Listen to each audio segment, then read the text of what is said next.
zina. Para wanita dari Quraisy itu sampai bertanya kepada Rasulullah SAW, "Ya Rasulullah, apakah ada perempuan-perempuan yang sudah menikah itu berzina kecuali para hamba sahaya?" Perempuan-perempuan di Mekah yang sudah terbiasa dengan adat jahiliyah, tetapi setelah menikah orang-orang menghormati institusi pernikahan. Yang lebih buruk lagi adalah dendam serta pandangan negatif dari anak kepada ayah. Ini adalah bencana sosial di mana orang-orang menjadi tidak menghormati orang tuanya kembali. Berselingkuh biasanya akan membuat pelaku enggan kepada keluarganya, hingga akhirnya menelantarkan keluarga yang harusnya ia nafkahi dan lindungi. Rasulullah SAW bersabda, "Cukuplah seseorang itu berdosa bila ia menyia-nyiakan orang yang menjadi tanggungannya." Hadis riwayat Abu Daud. Lebih jauh, perbuatan selingkuh terkadang diwarnai perbuatan berdua-duaan dengan pasangan selingkuhnya. Bersentuhan, berpegangan tangan, berciuman, hingga akhirnya berhubungan badan. Semua itu adalah bentuk kemaksiatan yang nyata.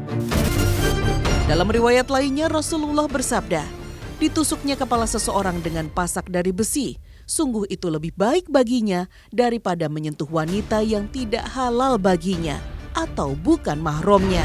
Hadis riwayat Ar-Ruyani disyahihkan Al-Albani. Perumpamaan yang Rasulullah sebutkan dalam hadis ini sangat berdasar karena hukuman yang Allah Subhanahu wa taala turunkan bagi para pezina jauh lebih menyakitkan. Suatu hari, Rasulullah SAW bermimpi tentang hukuman yang Allah berikan kepada manusia. Kemudian kami berlalu, lalu sampai pada sebuah bangunan seperti tungku pembakaran. Perawi hadis berkata, sepertinya beliau juga bersabda, "Tiba-tiba aku mendengar suara gaduh dan teriakan." Beliau melanjutkan, "Kemudian aku menengoknya, lalu aku dapati di dalamnya laki-laki dan perempuan yang telanjang. Tiba-tiba mereka didatangi nyala api dari bawah mereka dan mereka pun berteriak-teriak." Nabi SAW bersabda, "Aku bertanya kepada Jibril dan Mikail, siapakah mereka?" Keduanya menjawab, "Adapun laki-laki dan perempuan yang berada di tempat seperti tungku pembakaran, mereka adalah para pezina." Hadis riwayat Al-Bukhari. Dalam riwayat lainnya, Rasulullah SAW menyatakan ganjaran selingkuh dan berzina. Ada 3 golongan manusia yang Allah tidak akan berbicara kepada mereka pada hari kiamat dan tidak mensucikan mereka dan tidak melihat kepada mereka, dan bagi mereka siksa yang sangat pedih, yaitu orang tua yang berzina, raja yang pendusta atau pembohong, dan orang miskin yang sombong. Hadis riwayat Muslim. Sedemikian beratnya pembalasan bagi pezina di akhirat hingga Allah Subhanahu wa taala menetapkan hukuman dunia bagi suami atau istri yang berselingkuh dengan berzina, yaitu didera sebanyak 100 kali, kemudian dirajam sampai mati atau cukup dirajam saja. Namun bagaimana dengan seseorang yang bertobat dari berzina? Bolehkah ia mempertahankan perkawinan dengan suami atau istri pezina? Laki-laki yang berzina tidak mengawini melainkan perempuan yang berzina atau perempuan yang musyrik, dan perempuan yang berzina tidak dikawini melainkan oleh laki-laki yang berzina atau laki-laki yang musyrik. Dan yang demikian itu diharamkan atas orang-orang yang mukmin. Quran Surat An-Nur ayat 3. Pendapat yang kuat di antara pendapat ulama, bahkan wanita pezina tidak boleh dinikahi kecuali setelah ia bertobat. Demikian pula ketika seorang istri berzina, tidak boleh bagi sang suami untuk tetap mempertahankannya selama ia belum bertobat dari zina. Dan dia harus menceraikannya. Jika tidak, ia termasuk dayuts atau lelaki yang tidak memiliki perasaan cemburu. Terutama cemburu jika keluarganya tidak melakukan amal soleh dan kebajikan. Demikian pula sebaliknya, seorang wanita berhak menuntut cerai seorang suami yang tidak bertobat melakukan kemungkaran. Firman Allah Subhanahu wa taala, "Jika kamu khawatir bahwa keduanya, suami istri, tidak dapat menjalankan hukum-hukum Allah, maka tidak ada dosa atas keduanya tentang bayaran yang diberikan oleh istri untuk menebus dirinya. Itulah hukum-hukum Allah. Maka janganlah kamu melanggarnya. Barang siapa yang melanggar hukum-hukum Allah, mereka itulah orang-orang yang zalim." Quran Surat Al-Baqarah ayat 229. Meski demikian, bila suami atau istri yang melakukan perselingkuhan bertobat dan sangat menyesali perbuatannya, mengubah perilaku dan cara pergaulannya, maka suami atau istri boleh mempertahankan pasangannya dan tidak menceraikannya. Namun, ada 2 syarat yang harus dipenuhi. Pertama, suami atau istri harus siap memaafkan pasangannya dengan tidak mengungkit-ungkit masa lalunya setelah ia bertobat. Kedua, suami atau istri siap merahasiakan aib pasangannya dan tidak menceritakannya kepada siapapun. Dengan sikap ini, insya Allah akan menjadi sumber pahala bagi suami atau istri karena ini termasuk bentuk kesabaran. Wallahu a'lam. Sahabat hikmah, banyak pemicu adanya perselingkuhan, terutama minimnya pemahaman beragama dan sifat muraqabatullah atau sifat merasa diawasi oleh Allah Subhanahu wa Ta'ala. Orang yang minim pemahaman agama tentu akan merasa tidak terbatas melakukan apa saja, memandang, mendengar, mencium, menjamah sesuatu yang tidak halal baginya. Dan tanpa rasa berdosa, mereka melakukan kedurhakaan tanpa mengingat mati, siksa kubur, serta balasan Allah berupa surga dan neraka. Permainan setan dalam urusan ini sangat halus. Nabi SAW dalam hadis riwayat Muslim menyebutkan tu'radul fitani 'alal qulubi kahasiri 'udan. Fitnah itu terpapar ke hati seperti tikar yang ditenun satu demi satu. Artinya dia tidak langsung jadi satu tikar, tapi pelan-pelan tanpa terasa akhirnya menjadi satu fitnah yang sangat besar. Jika hati menerima fitnah yang pertama, maka diberilah titik hitam di dalam hati itu. Tapi jika hati itu menolak dari sejak ajakan yang pertama, maka diberilah titik putih di situ. Sampai ada 2 jenis hati. Hati yang sangat bersih dan suci, sehingga tidak mungkin termakan fitnah selagi masih ada langit dan bumi. Satu lagi adalah hati yang sangat kelam, sehingga tidak dapat lagi menerima nasihat-nasihat kebaikan.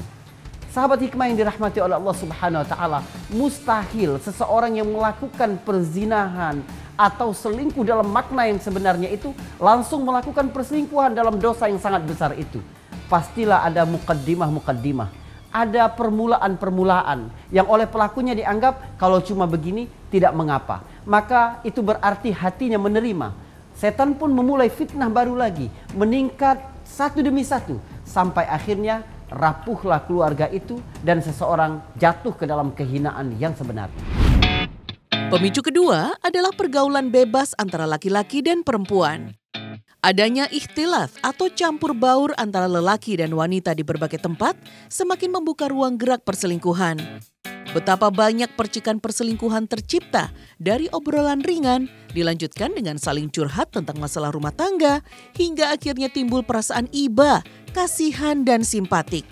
Bahkan lebih lanjut, tumbuh benih-benih cinta berdasarkan nafsu dalam jiwa.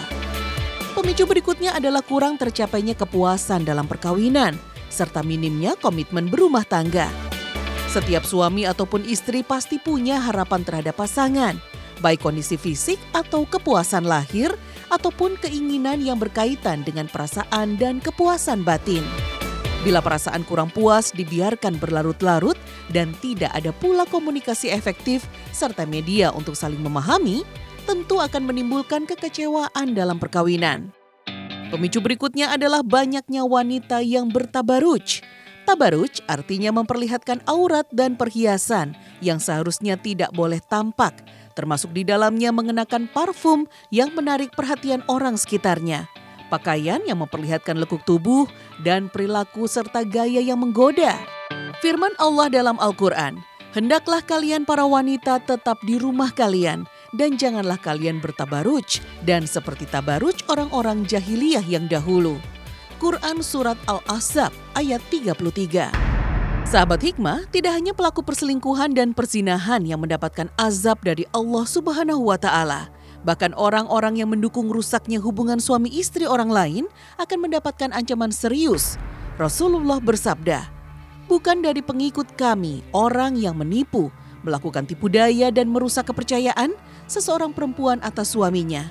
Misalnya, menyebut keburukan seorang laki-laki di hadapan istrinya, atau menyebut kelebihan lelaki lain di hadapan istri seseorang, atau seorang budak atas tuanya dengan cara apa saja yang merusak hubungan keduanya. Semakna dengan ini adalah upaya yang dilakukan untuk merusak hubungan seorang laki-laki terhadap istrinya atau merusak hubungan seorang budak perempuan terhadap tuannya. Hadis riwayat Abu Dawud. Sahabat hikmah, meskipun dirasa indah, perselingkuhan adalah bentuk kemaksiatan yang dimurkai Allah Subhanahu wa Ta'ala. Karenanya, setiap individu Islam hendaknya menjauhinya dan selalu mempertebal ketakwaan kepada Allah Subhanahu wa Ta'ala, menuntut ilmu syariat, dan memupuk perasaan muraqabatullah atau perasaan senantiasa diawasi Allah Subhanahu wa Ta'ala.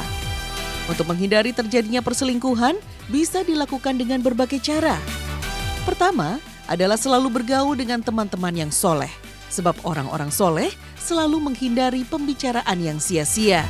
Kedua adalah tidak membuka kesempatan untuk curhat dengan lawan jenis secara pribadi, terkecuali mendesak demi ilmu agama dan kesehatan.